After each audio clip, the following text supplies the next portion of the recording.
السلام عليكم ورحمة الله وبركاته. كسودو channel كيغا افرح قليف اصحاب تقاليغا كسودو هذا هدي صبح idin tahay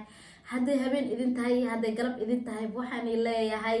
السلام عليكم ورحمة الله وبركاته. كسودو مر لباد iyo mar saddexaad iyo mar afraad channel كيغا asxaabta inta ku cusub channelka waxaa leeyahay subscribe saar inta hore u saartayna waxaa leeyahay soo dhawaada.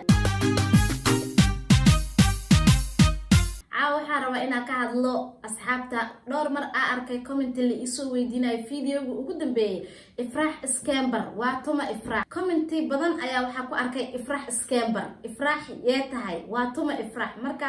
waxaan rabaa fiidiyoga xiga asxaabta inaan igu soo bandhigo wixii oo jawaabo haddii aad xiiseynaysid ama aad danaynaysid inaad i barato commentiga iigu reeb wixii su'aalo ii qabtid si aan kuugu soo jawaabo ama aan usoo qaato su'aalahaada. marka asxaabta waxaan leeyahay sida kaliya aan idinku baran karo idinka waxay tahay in aad comment ii reebtaan mar walba comment ii reebtaan aniga horta commentiyada waa akhristaa waxaan jeclahay comment walba aad ii soo qortaan in aan akhristo ilaa oo commentiga ka istaago waa iska akhristaa ma fahanteen because waxaan rabaa intaas asxaabteeda waxay igu soo kordhiyaan in aan arko haddii ay tahay dhiirigelin waxaan jeclahay in aan iga qaato marka commentiyaashiina waan akhristaa asxaabta marka waxaan rabaa in commentiga aad iigu reebtaan mawduuceena caaw waxa waaye waa tuma ifraax marka haddaad danaynaysid asxaabta inaad baratid ifraax commentiga iigu reeb jawaabtaada su'aashaada waa soo qaadan doonaa fiidiyoga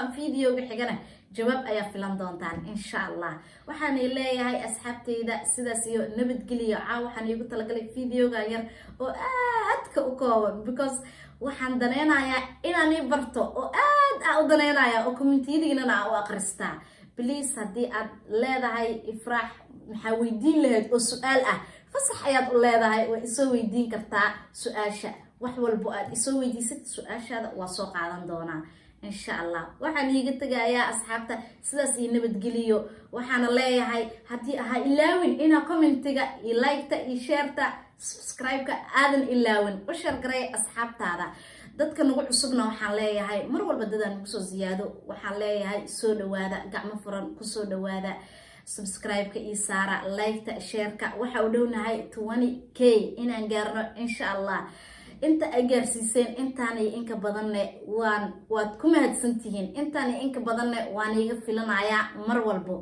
soo dhawaada ayaa idin leeyahay asxaabta waxaan iiga tagayaa sidaas iyo nabadgeliyo bye bye.